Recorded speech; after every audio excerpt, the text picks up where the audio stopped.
Macron et ses partisans en ordre de marche à Paris. Une campagne lancée en fanfare.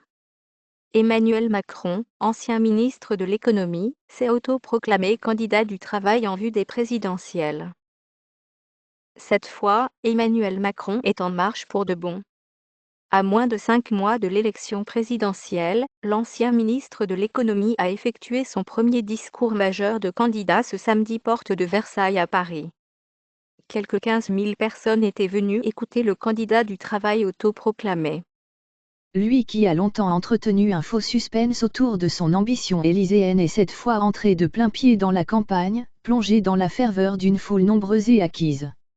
C'est un rêve fou qui est en train de se réaliser, a ainsi clamé un Emmanuel Macron galvanisé derrière son pupitre, et qui a reçu le soutien de quelques 120 000 adhérents, gratuits, à son mouvement, En Marche.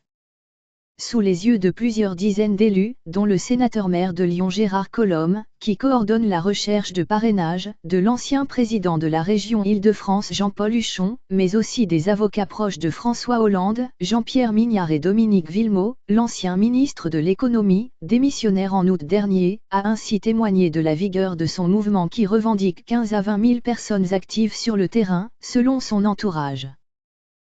De même source, 3,7 millions d'euros ont aussi été récoltés auprès de 12 000 donateurs, avec l'objectif d'atteindre 8 à 9 millions d'euros aidant emprunter autant pour l'ensemble d'une campagne qui se structure de jour en jour.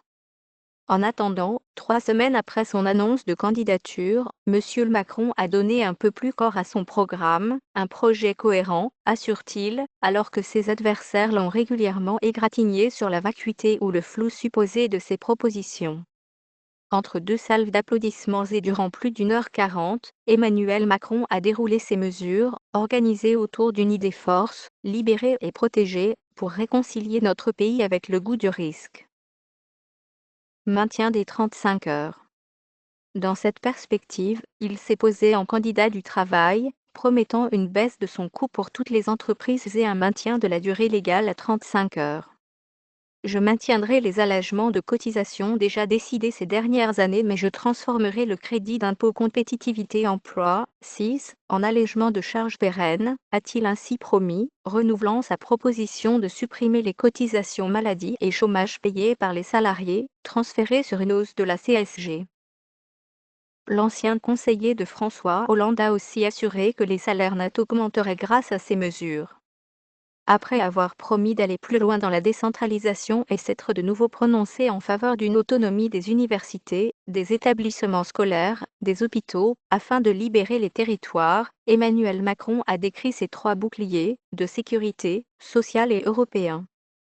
Dans son allocution, version précisée de son discours du mi-octobre, il a aussi promis l'embauche de 10 000 fonctionnaires de police et de gendarmerie et redit sa volonté de réinventer une police de proximité et de rebâtir le renseignement territorial.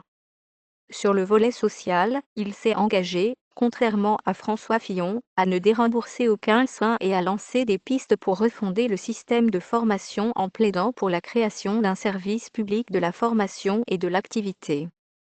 Il a aussi évoqué une assurance chômage universelle, y compris pour les démissions, et un devoir de travailler quand une offre décente était proposée à un chômeur.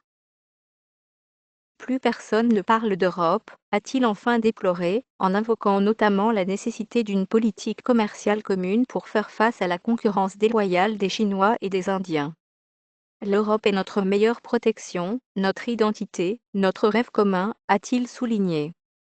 Dans les semaines à venir et jusqu'à fin janvier, M. Macron doit poursuivre le déploiement de son programme, selon son entourage, avec des annonces davantage axées sur le régalien, justice, défense, puis le sociétal, et un meeting important mi-janvier en province.